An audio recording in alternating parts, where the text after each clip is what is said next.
Alright, so we skipped number 1, and number 2 says, define the term 0 of a function in your own words. Guys, it was in your own words, so it doesn't matter really how you defined it. But I defined it as the zeros of a function. So,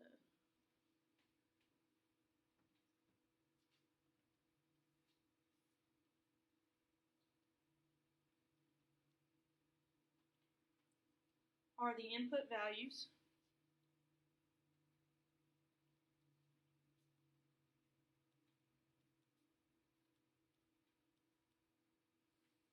that result. So remember, input values are x that result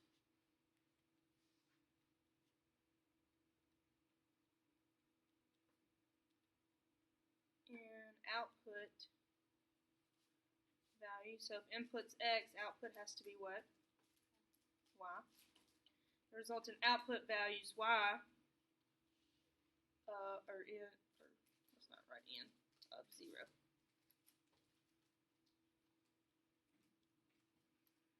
So you could have said define the term 0 of a function in your own words. Another way we talked about was it being the x-intercept. Because your y value is always 0 at the x-intercept, so zeros are often referred to as x-intercepts as well. Number 3 says, Lonzel said the function shown in the graph is positive on the interval -1 to 5 and negative on the interval -5 to -1. Identify and correct Lonzel's error. So there are a few things we talked about yesterday. We talked about positive and negative on the intervals, but we also talked about increasing and decreasing. So he is saying from -1 to 5 that this is positive. Well, the only issue I have here is that from -1 to 2, it's below the x-axis. So what Lonzel did was he accidentally confused positive with increasing. So sure, it is increasing from -1 to 5, but it's not necessarily positive from -1 to 5.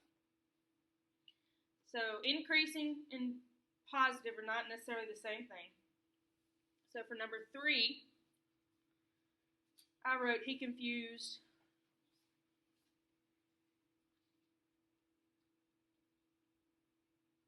positive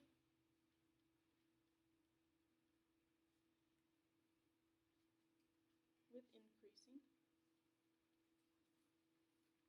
But then he also said it was negative on the interval from -5 to -1.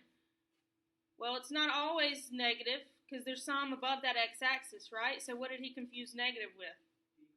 Decreasing. Yep. So he confused positive with increasing and negative with decreasing.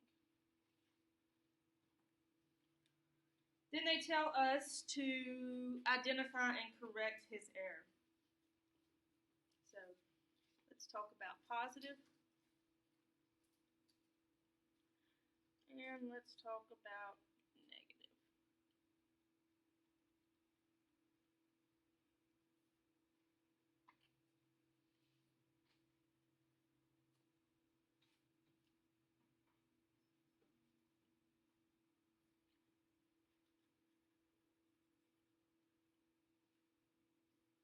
Alright, I associate positive with green and negative with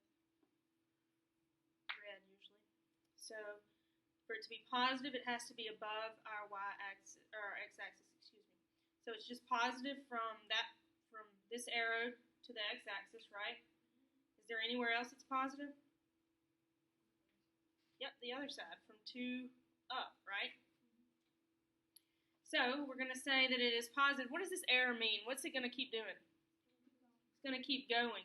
So that means it's going to be positive from -infinity.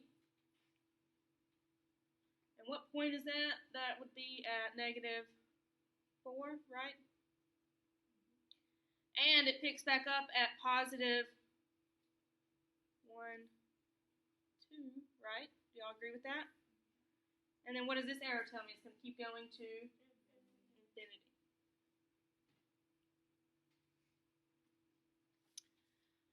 Okay, so now we've got our positive intervals. Now let's take a look at our negative intervals. I have to associate negative with red. So we're below our x-axis from negative, where do we start below? Negative what? 4, and where do we stop? At 2. Are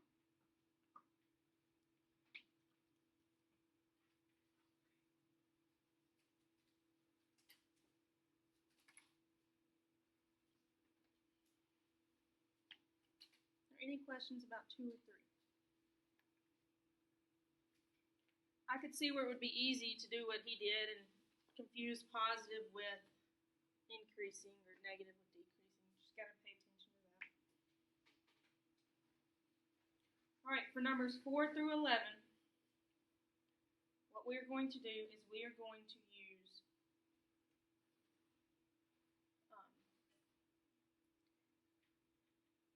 that same graph for all of these questions. So first of all, they talk about, or they ask us about domain. Domain is your what values? X values.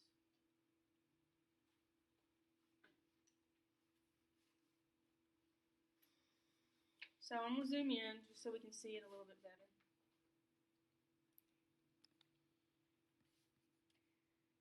And our X value. So if we're talking about this graph, we read it left to right.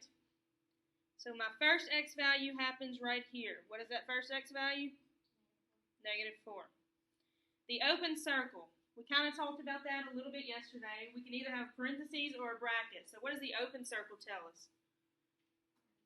Yep, parentheses. So I'm going to come over here for number 4, and I'm going to write negative 4 and open it with the parentheses.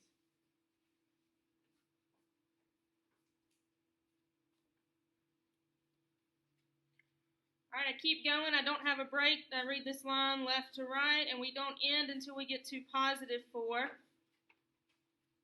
And at positive 4, I have a closed circle. So do I have do I have a bracket or parentheses? A bracket. Oh, it had a mind of its own just there, didn't it? A bracket. So that's your range. Any questions about not range. That's the domain. Any questions about the domain? All right, if domain is your X values, range is going to be your Y values.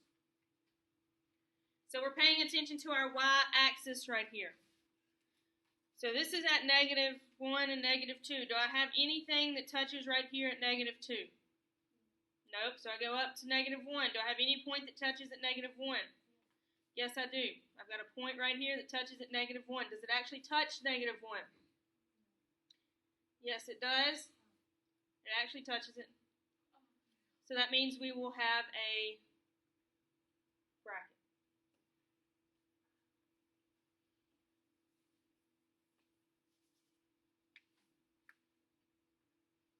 If it didn't touch it, they would have to make it obvious for us. Oh, like on the other things we were doing, the intervals and stuff. All right. Y values range, so we need to find our tallest Y value. It looks like it happens right here at this point. Do y'all agree with that? And what is my Y value right here? 3. So do I have a bracket or parentheses there? Bracket.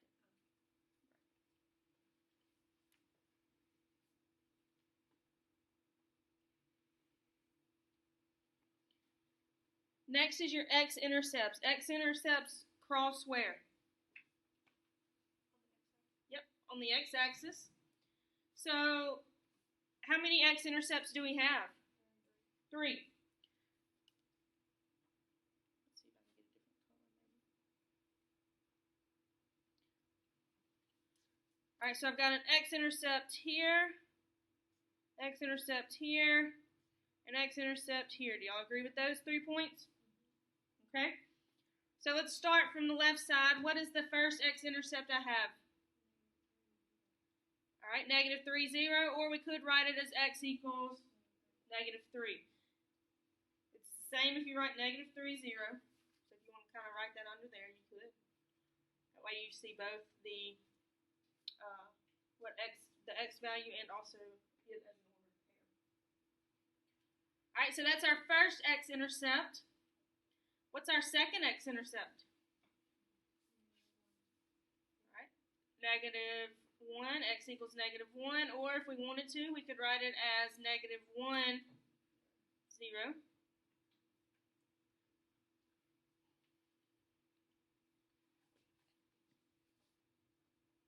And then our last x-intercept is at x equals 4, or we could write it as 4, 0.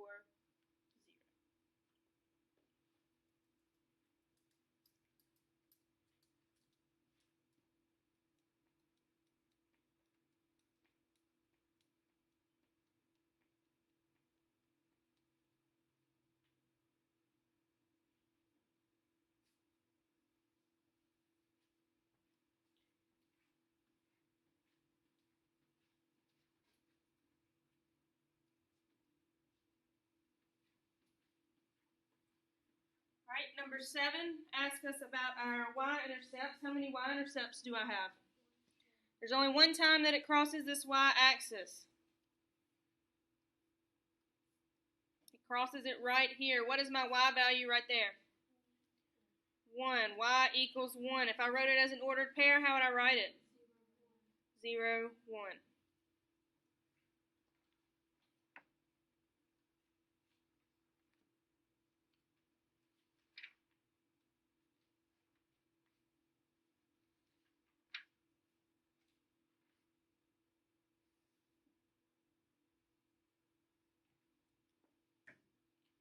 Okay, number 8, intervals where the graph is positive. So for the graph to be positive, where does it have to be located at?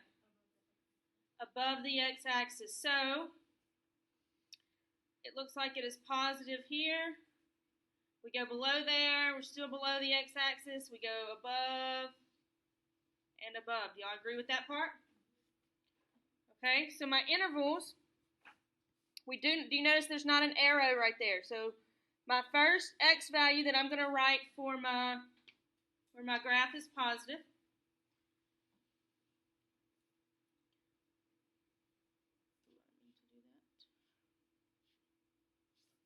So I'm going to come over here and I'm going to write that it starts at, what is that, negative 4. And the point it ends is actually at that first x-intercept, which is at negative 3. So that's my first interval where this graph is positive.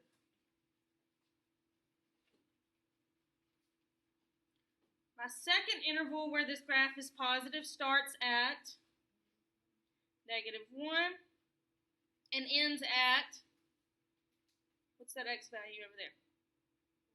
4.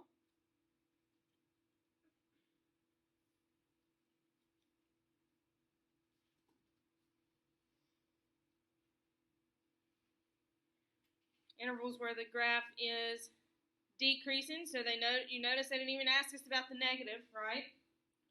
They wanted to know where our graph was decreasing. So I'm gonna erase what's on this graph right now, just so we kind of can clear it up. Remember, we read our graph left to right. So when I look at this graph, what am I doing when I start at this first point? Am I decreasing or increasing?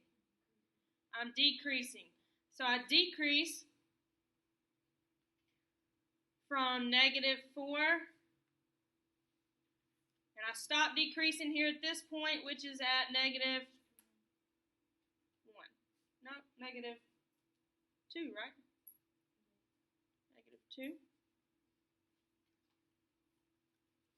I notice the next question, number 10, asks us about increasing, so I'm going to go ahead and start that as well, because what do I do after I turn? What do I start doing? I start increasing. So that means I increase from negative 2 until whatever whatever this x value is, 1, that's positive 2. And then that's our minimum, so after we hit a minimum, what do we start doing again? We start decreasing again.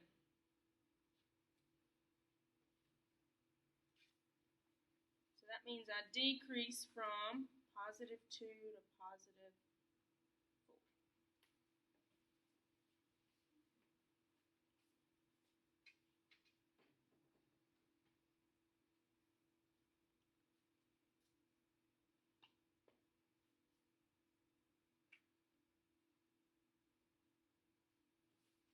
Alright, next they ask us about the rate of change on negative 1 and 4. So that means we need to get those two ordered pairs. So the ordered pair, I know my x value at negative 1 is obviously negative 1. What's that y value at negative 1? When x is equal to negative 1, what is my y value? 0. That's just by looking at the graph, okay? And when x is equal to 4, what is my y value? 0.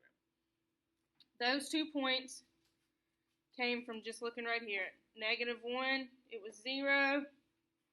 And at positive 4 was also 0. So to find the rate of change, remember we use that slope formula, which is m is equal to y2 minus y1 over x2 minus x1. So if we wanted to label, we could. x1, y1, x2, y2. So for number 11, to find the rate of change, m equals 0 minus 0 over 4 minus a negative 1. 0 minus 0 is 0. 2 negatives make positive, so 4 plus 1 is 5. 0 divided by anything is always 0. So my rate of change would be 0.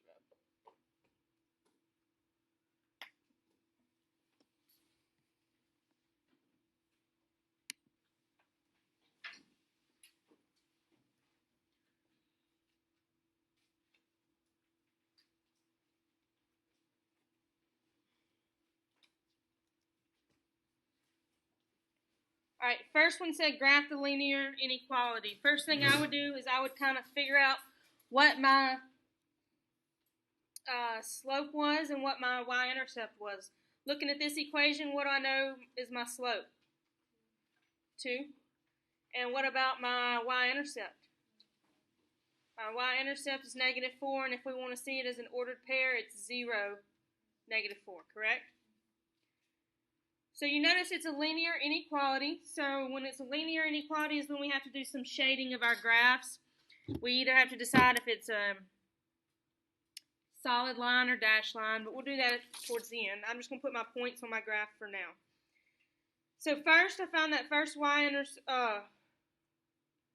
first I plot that y-intercept, which is at 0, negative 4. Y'all cool with that part? Slope is 2 means that I rise 2, run 1, rise 2, run 1, rise 2. Y'all get the picture, right? Or if we go back to that y-intercept, I could go down 2 into the left 1. So I'm not drawing a line just yet because I have to pay attention to this inequality symbol right here. Because there is not a line under that inequality symbol, that tells me that I have a dashed line. That's correct. So I think a lot of you did have the line correct. Y'all just didn't really know what to do after that part. So I'm going to cheat a little bit on this and make my line dashed.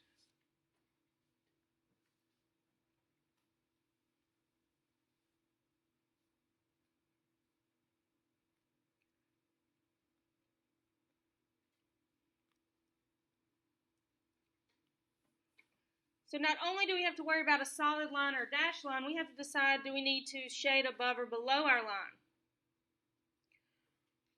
Less than always means below. Thanks. Less than, below, greater than, above. So below the line would be in this direction. So you would shade this area right here.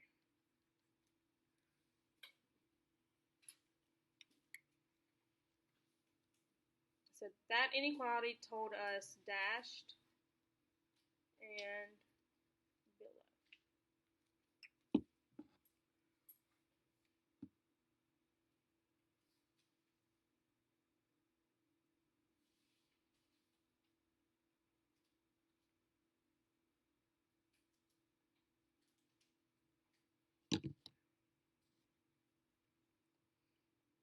All right, number 2. Find the next term of the sequence. What do you notice about 16 to 9? What are they doing? Does anybody remember? Or from 9 to 2. How do you go from 16 to 9, then 9 to 2? Subtract what? All right, so if we subtract 7, 16 minus 7, y'all say is 9? Is 9 minus 7 2? 2 minus 7 is 5. So what would be the next term? Negative 12. Yep.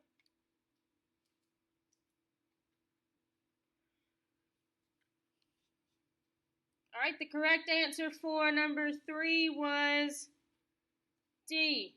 Do I need to work that one? All right. What do we do when it's inside the parentheses? How do I find f of negative 3? What do I do with that negative 3? Insert it for x. Replace it for x right there. Negative 2 times negative 3 is a positive 6. Positive 6 plus 5 gives me 11.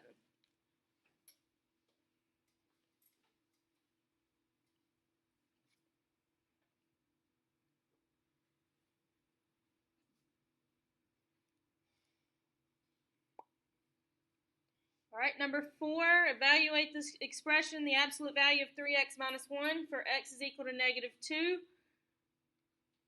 So what does that mean we do with x?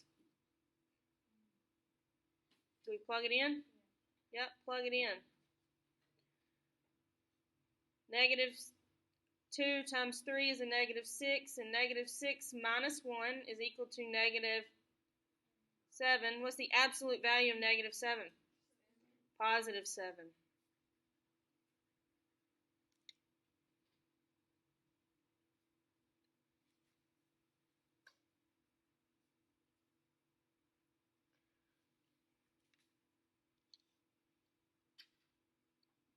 Is everybody okay on number 4? Calculate the rate of change. Some of you may have forgot what the rate of change meant, but that was your slope. We've kind of talked about that since then, right? So the slope, it doesn't matter which two numbers. I just honestly used the first two. I thought that would be easiest. Y'all okay with that? So if we use that slope formula that we've been talking about, m equals y2 minus y1 over x2 minus x1. So we have m equals 75 minus 50 over 3 minus 2. 75 minus 50 is 25. 3 minus 2 is 1. And 25 over 1 is equal to 25. So our rate of change was 25. First column, numbers 1 through 5. Y'all feel confident in those now? Is it starting to come back to you a little bit? What'd you do? Did you plug in the calculator? You added them? And you kind of see what the pattern was, I guess? That's not a bad thing, too. All right, number 6. Calculate the rate of change or the slope. So it kind of told you what the rate of change was for the given line.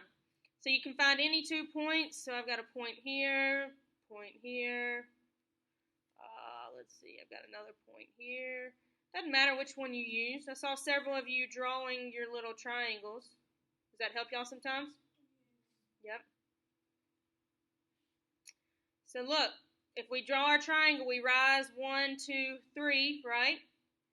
But we ran to the left 1, 2. So that would be a negative 2. Do y'all agree with that? So my slope was negative 3 over 2. And it should have been the same if you used triangles on this one. You should have went up 3 and ran to the left 2.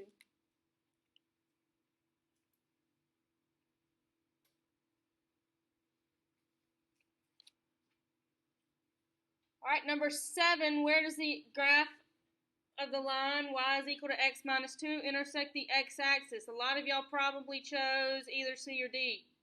Did y'all do that on accident?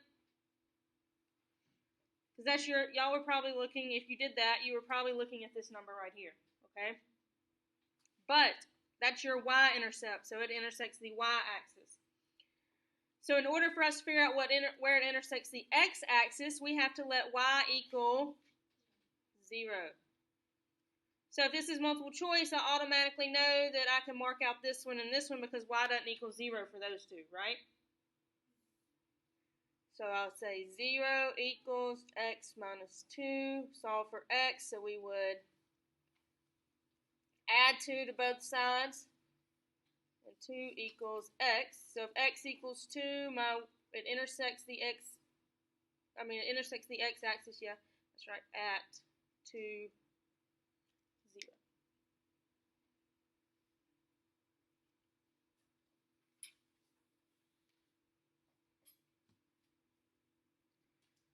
Where does the graph of the line 3x minus 4y equals 12 intersect the y-axis? Can somebody tell me what they did right here?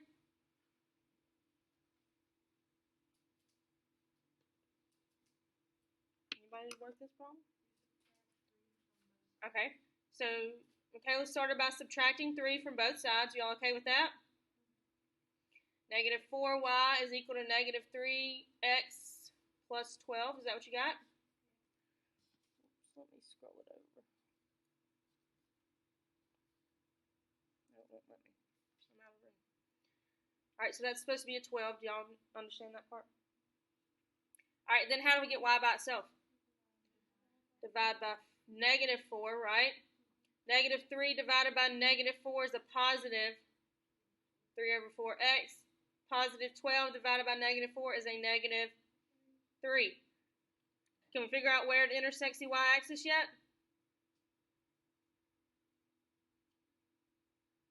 You can, because this is your y-intercept, correct? So it should have been at 0, negative 3. So you could have automatically canceled out those two.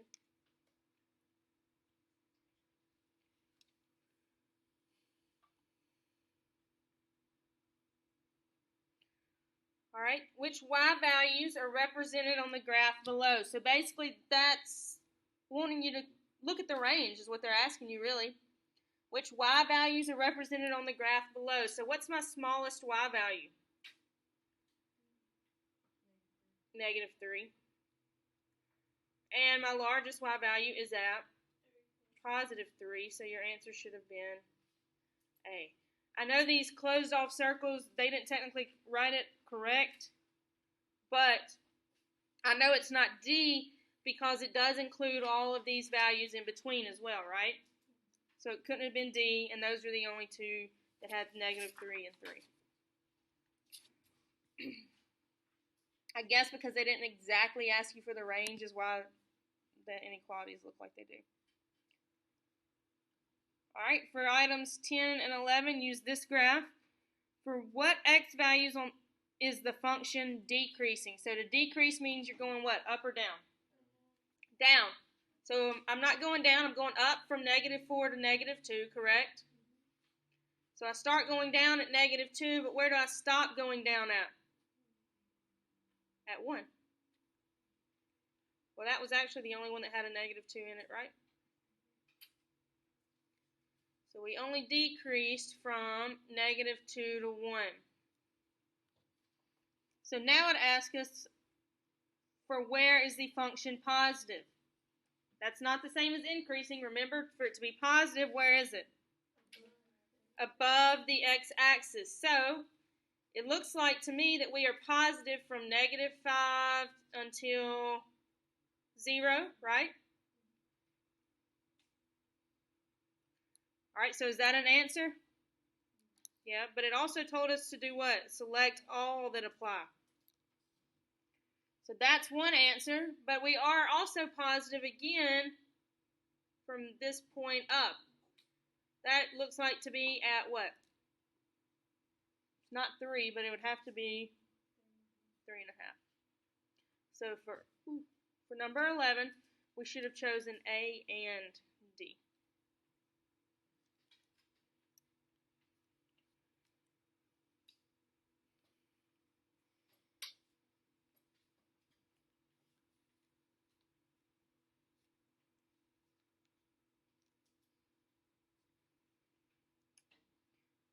Did most of you probably put it in your calculator? You can do that. That's fine. I'm going to do it from the top of my head, though. Did y'all have a point right here? That was your vertex?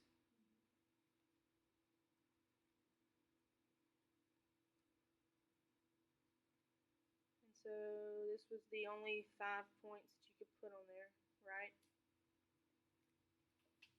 Does anybody remember what the name of this shape is that this graph made? Starts with a P. Nobody remembers? Parabola? Does that sound right? Parabola. Yep, parabola. You don't remember the name of it?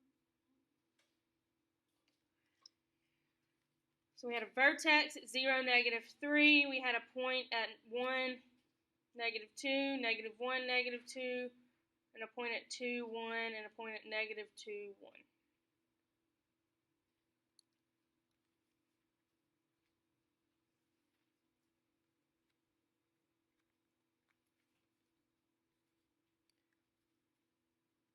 For 13, did y'all just put all 4 equations in and see which one matched? Yep. What'd you get? A. A is correct. I can tell it's A because this tells me that it goes up 2. Your vertex went up 2, which that did, and the negative tells me that it flips. But we will start talking more about transformations today. So that was just easy to put in your calculator and see which one matched. Any questions about that column? 10, 11, 12, or 13? All right, if not, we will go over here to the second column.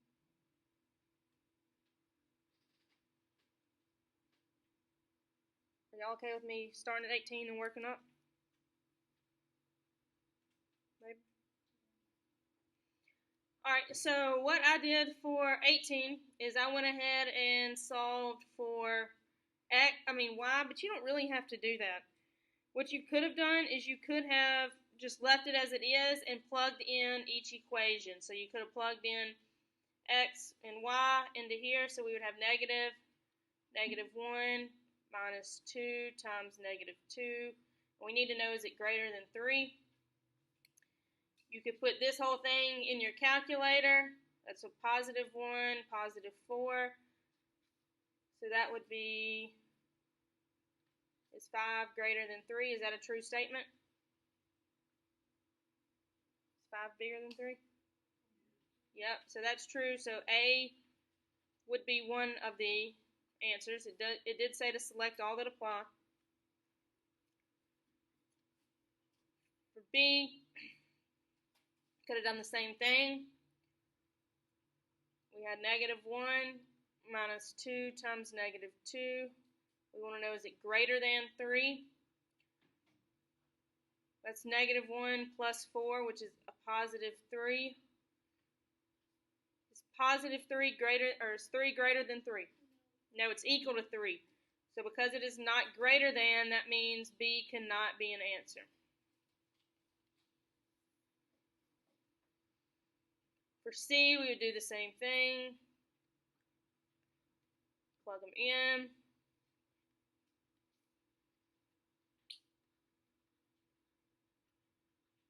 So it's +2 plus 2 is 4 greater than 3. Yes, it is. So do you see what I'm doing? I'm just plugging all these in. And then my last one, -2 minus 2 times -4. Is it greater than 3? That's +8 minus 2. That'd be 6. 6 is also greater than 3. So you should have chosen A, C, and D.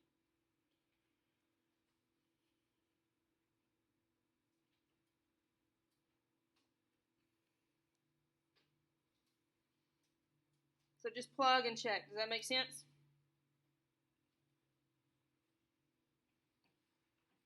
Identify the intersection of the line L and line M.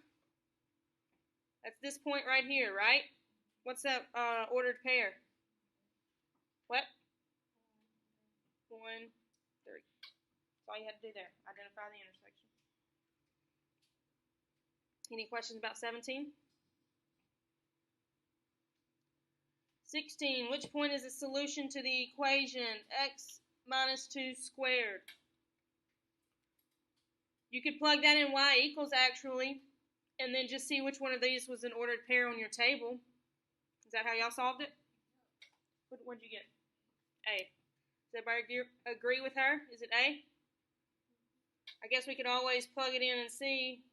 1 is equal to 1 squared, and 1 squared is 1. So that is a true statement. All right, 2 more. Which point is the solution to the equation? Again, you could just plug in each one, or you could solve for y and then look at your equation. What'd y'all get for 15? Anybody want to say? Yep, C is correct. No sense in me showing y'all how to plug all these in. Y'all okay with plugging numbers in?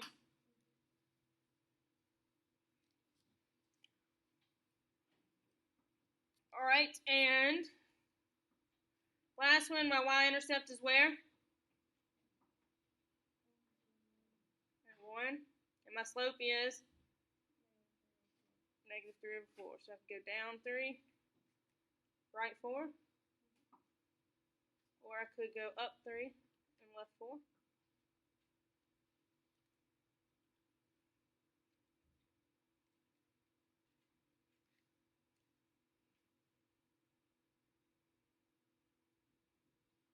Something like that, right? Alright, so you guys can keep those just so you can look back at it if you need to throughout the chapter. But the next thing on our agenda was some mathematical literacy and vocabulary, some reteach to rebuild, just kind of some extra practice on transformations, and then I'm going to actually have a transformations guide for you guys to fill out.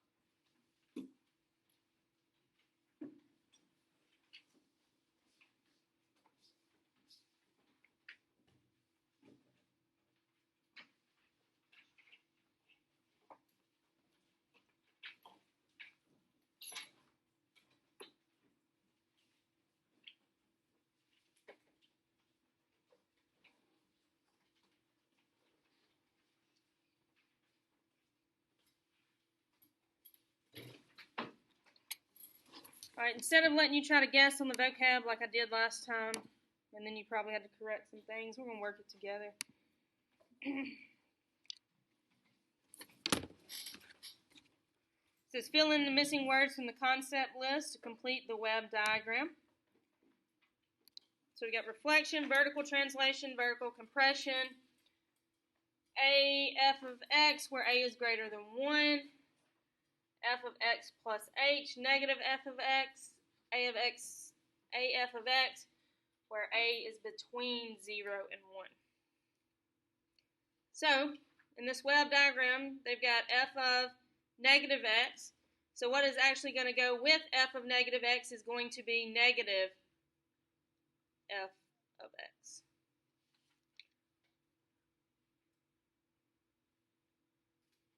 And when we have a negative in front of an equation, does anybody remember what that does to your graph? It causes a,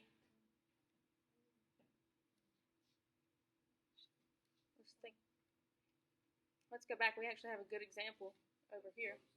Yep, it causes it to have a reflection. So do you see how this one, for A, we had the negative in front? So it causes it to flip or to have a reflection. So that's what's going to go in that box. It's going to be reflection.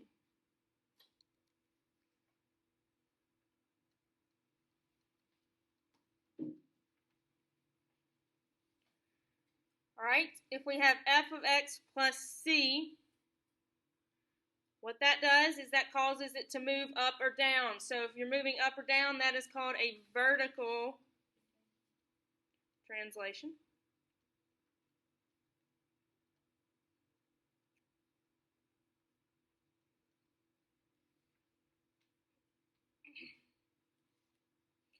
So if f of x plus c is a vertical translation, what do you think?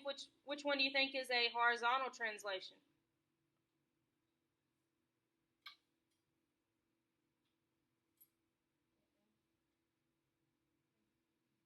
Which one, Allie?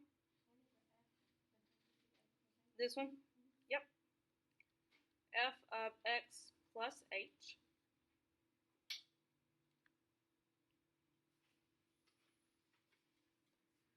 All right, we've got vertical stretch in this box. So what do you think we're going to have in the one across from it? Vertical compression.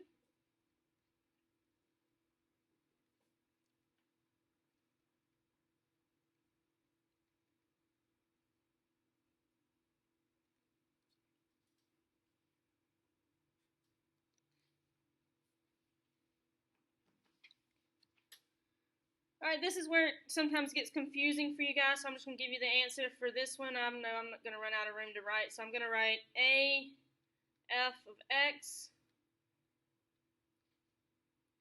where 0, or a is between 0 and 1. So that means for vertical stretch, it's going to be a f of x,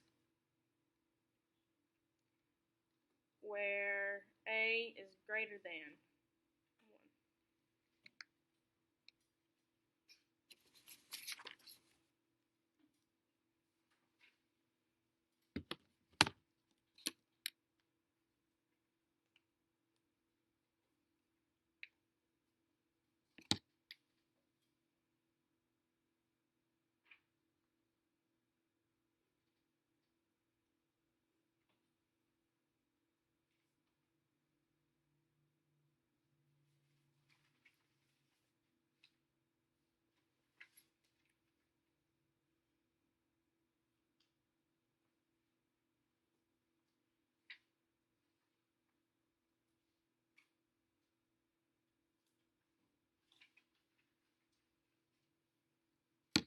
All right, everybody got that?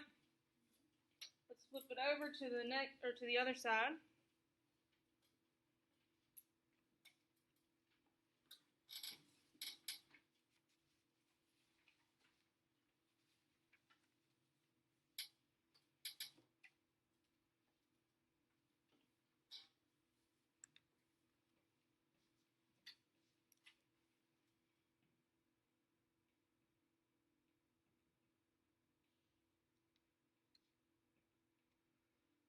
All right, so this at the top just tells us that if we've got g of x is equal to f of x plus k, that's a vertical translation up, and it shifts the graph of f up k units. So if this is up, or if this is a plus k or a minus k, if it's a plus k on the outside of parentheses or minus k on the outside of the parentheses, it's either going to shift it up or it's going to shift it down, okay?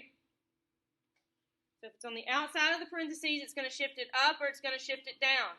You notice how it's on the inside of the parentheses. That means it's going to shift it left or right. So look at this. If it's plus k, it shifts it up, right? And if it's minus k, it shifts it down. When I see plus h, I think positive, and I think it's going to go to the right, usually, correct? A good way to remember that is I always, or somebody told me this, that h lies and that k tells the truth. That's just kind of a good saying for you to remember, and what I mean about that is k tells the truth because if it says plus, that means it's going up. If it says minus, that means it's going down, correct? Well, h, if it says plus, it's not going to the right, but it's going to the left. And if it says minus, that means it's going to the right. We've got f of negative x. That's a reflection across the y-axis. So that reverses the sign of the x-coordinate. Do you notice the difference between these two? One, the negative's inside the parentheses. The other, it's on the outside. So if it is a reflection across the y-axis, it's on the inside, and it changes your x-coordinate. If it's a reflection across the x-axis, it reverses your y-coordinate. So if it's with the x, that means it reverses the x-coordinate. If you kind of want to make that connection there. If it's with the x, it's going to reverse that x-coordinate. If not, it will reverse the y-coordinate.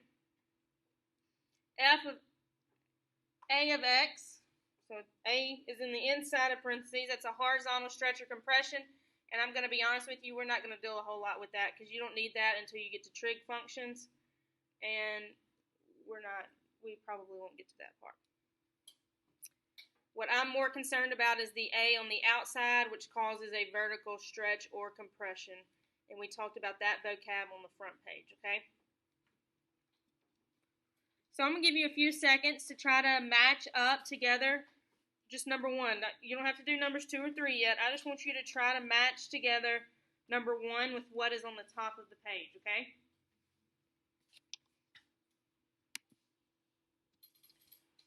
All right, I want you to check your answers. I drew lines if you drew lines, and I know some of you were writing letters, so I wrote the letters out here as well.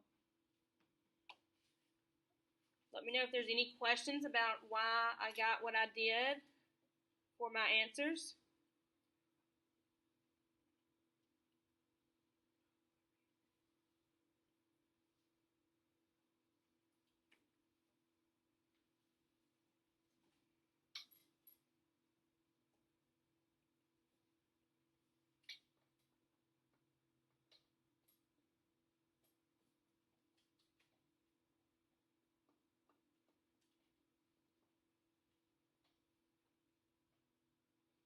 Is everybody okay with this?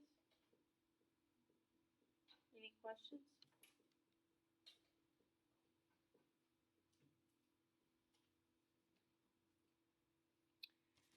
All right, if not, we'll move on to number 2 then. All right, number 2 says, Beth said that g of x is equal to f of x, which is equal to x squared minus 12, is a horizontal translation of f of x is equal to x squared.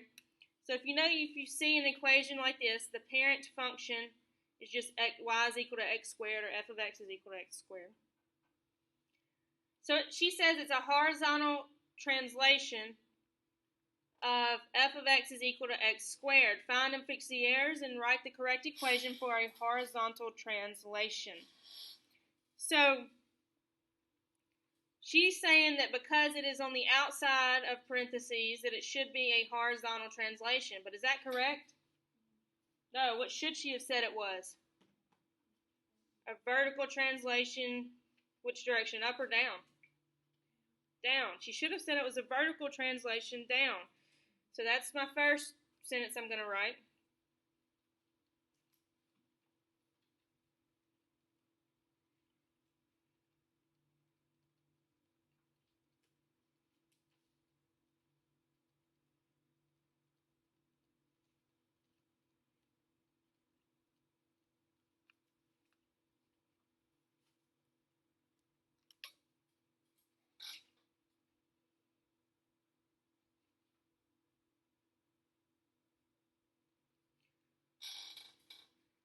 All right, and write the correct equation for a horizontal translation. Let's see, which one did we say was a horizontal translation? We said D was, okay? So she should, horizontal translation. And it didn't tell us which way, so I'm just going to keep the 12 negative. Horizontal translation would be written as f of x equals x minus 12 inside the parentheses and then square.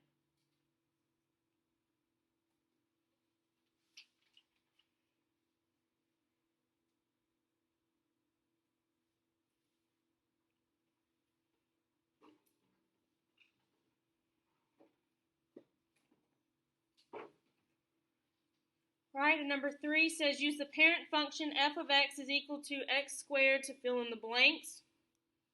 F of x is equal to negative x squared is a what across the x-axis? What did we say a negative does?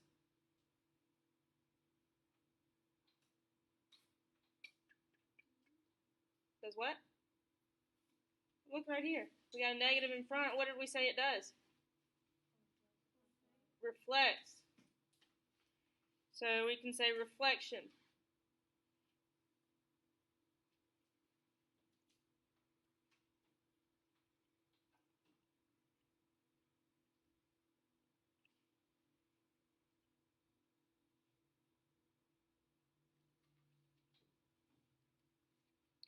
And you know what I just realized?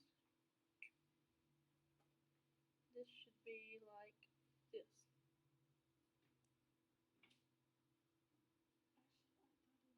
Yep. It should have been E and F should be switched, right? Say something to me. I make mistakes too now. I got ahead of myself.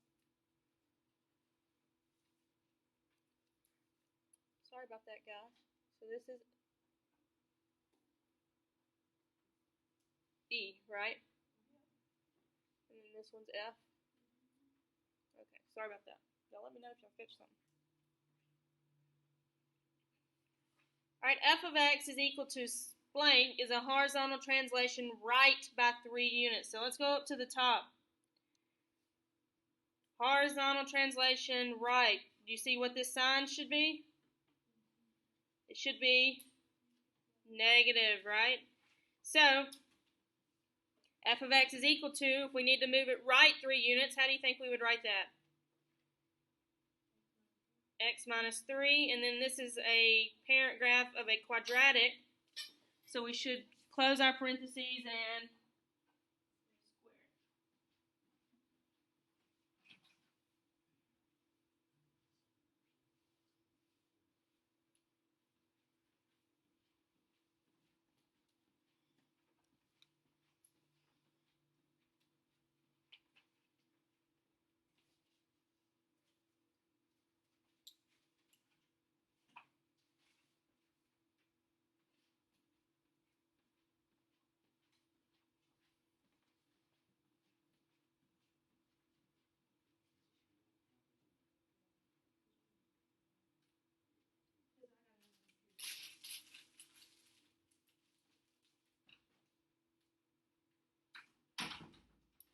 Alright, f of x is equal to x squared plus 6 is a vertical translation up by how many units? 6.